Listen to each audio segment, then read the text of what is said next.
नमस्कार। आप अगर न्यूज़ में अभी सुनते होंगे कि रामचरितमानस को लेकर काफ़ी विवाद का विषय बना हुआ है।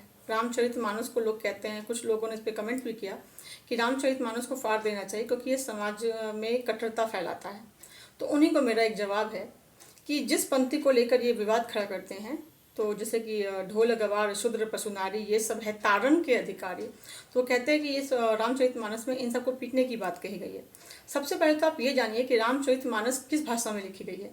रामचरितमानस अवधि में लिखी गई है और अवधि में ताड़ना का मतलब पीटना नहीं होता। ताड़ना का मतलब पहचानना, परखना, नजर रखना, रेकी करना होता है।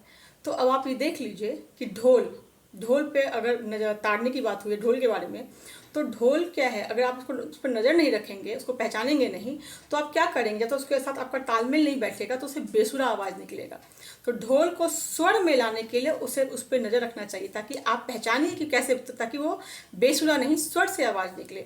अब गवार को देख लीजिए, अगर जो बुद्धिहीन व्यक्ति हो, क्या उनके साथ तालमेल बैठ पाएगी? नहीं बैठ पाएगी। तो उस पर भी नज़र रखने की आवश्यकता है, उनको पहचानने की आवश्यकता है ताकि वो उपद्रव ना कर सके।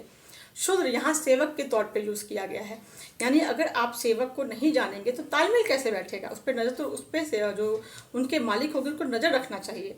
तो आप अपने लाइफ में भी देख लें, जो आपके यहाँ काम करने आते हैं, तो क्या आप उस पर नज़र नहीं रखते? उसको पहचानते नहीं है? क्या किसी को भी अपने घर में रख सकते हैं? नहीं।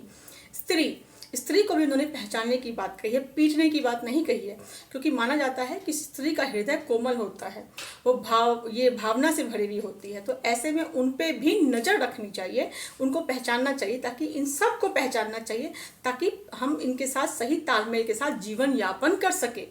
दूर दूर तक यहाँ पे रामचरितमानस में इनको पीटने का, इनका शोषण करने की बात नहीं कही गई है। इस तरह का भ्रम इसलिए फैलाया जाता है ताकि आप अपनी सभ्यता और अपनी संस्कृति से दूर हो जाए। तो हमें इस तरह के ट्रैप में नहीं फंसना चाहिए, हमें अपनी संस्कृति पे गर्व करना चाहिए। और आप स्वयं ही देखिए, रामचरितमानस में निषाद, केवट, सबरी को कौन सा स्थान दिया गया, माता सीता को क्या स्थान दिया गया, कैकेयी माता को कौन सा स्थान दिया गया। उसके बाद आप त्रिजटा को ही देख लें, उनको कौन सा स्थान दिया गया, मंदोदरी को ही देख लें, या फिर मेघनाथ की पत्नी को ही देख लें, किस तरह का स्थान हमारे रामायण में इनको दिया गया है। तो इस तरह, इसलिए रामचरितमानस कहीं भी कट्टरता को बढ़ावा नहीं देता, ये सबको साथ में लेके चलता है। और काफ़ी इस ग्रंथ का अपमान ना करें और कोई भ्रम फैलाए तो उससे बचे। धन्यवाद।